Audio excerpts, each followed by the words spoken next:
আসসালামু আলাইকুম।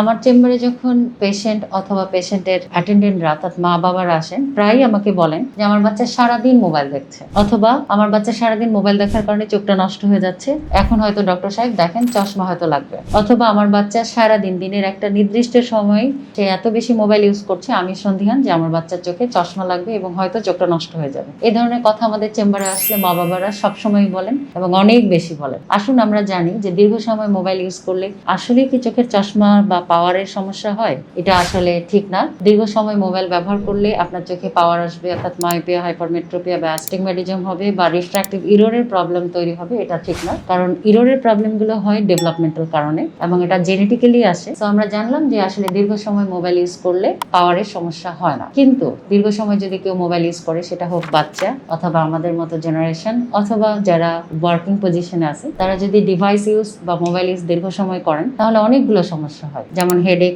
আয়েক, তারপর আমাদের চোখের ভেতরে আল্লাহ প্রদত্ত যে পানিটা আছে টিয়ার ফিল্ম, এটা অনেক বেশি পরিমাণে উড়ে চলে যায়, সে কারণে ড্রাই আই তৈরি হয়। আমরা যখন দীর্ঘ সময় মোবাইল দেখি, তখন আমরা খুব কাছে থেকে দেখি, মোবাইলটা কিন্তু আমরা অনেক কাছে নিয়ে দেখি, তখন যেটা হয় যে আমাদের ব্লিঙ্কিংটা অনেক কমে যায়। ব্লিঙ্কিং কমে যাওয়ার কারণে ড্রাইনেসটা তৈরি হয়, কারণ টিয়ার ফিল্ম একদমই কমে যায় এবং সেই কারণে জ্বালা পোড়া, অস্থিরতা, ঝাপসা লাগা, একটা ভোঁতা পেন এরকম হতে থাকে। এটাকে আমরা বলি কম্পিউটার ভিশন সিনড্রোম। এবং এর বাইরে বাচ্চাদের ক্ষেত্রে যেটা হয় যে দীর্ঘ সময় যখন আমরা কাছে নিয়ে দেখি ডিভাইসটা, তখন প্রগ্রেসিভ মায়োপিয়া, যেটা মায়োপিয়ার একটা ধরন, সেটা খুব কাছে দেখার কারণে, বারবার দেখার কারণে ওই দিকে ধাবিত হয়, অর্থাৎ মায়োপিয়ার একটা ধরনের কিছুটা সমস্যা আসলে হয়। তো আমরা আসলে সবসময় বলি যে আপনারা 20-20-20 রুলসটা ফলো করেন, অর্থাৎ আপনারা যখনই মোবাইল বা কম্পিউটার দেখবেন 20 মিনিটস পরে একটা ব্রেক দিবেন 20 সেকেন্ডের জন্য, এবং আমরা চেষ্টা করব দূরে, যত দূরে দেখা যায়, বাইরে দেখা যায়, প্রকৃতির সঙ্গে দেখা যায়, প্রকৃতির সঙ্গে থাকা যায়, এই চেষ্টা করব।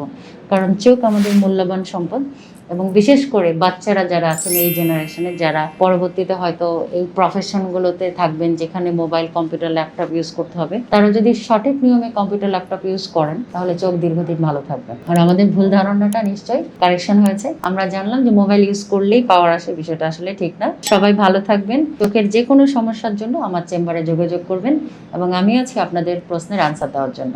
আশা করি ভালো থাকবেন। আসসালামু আলাইকুম।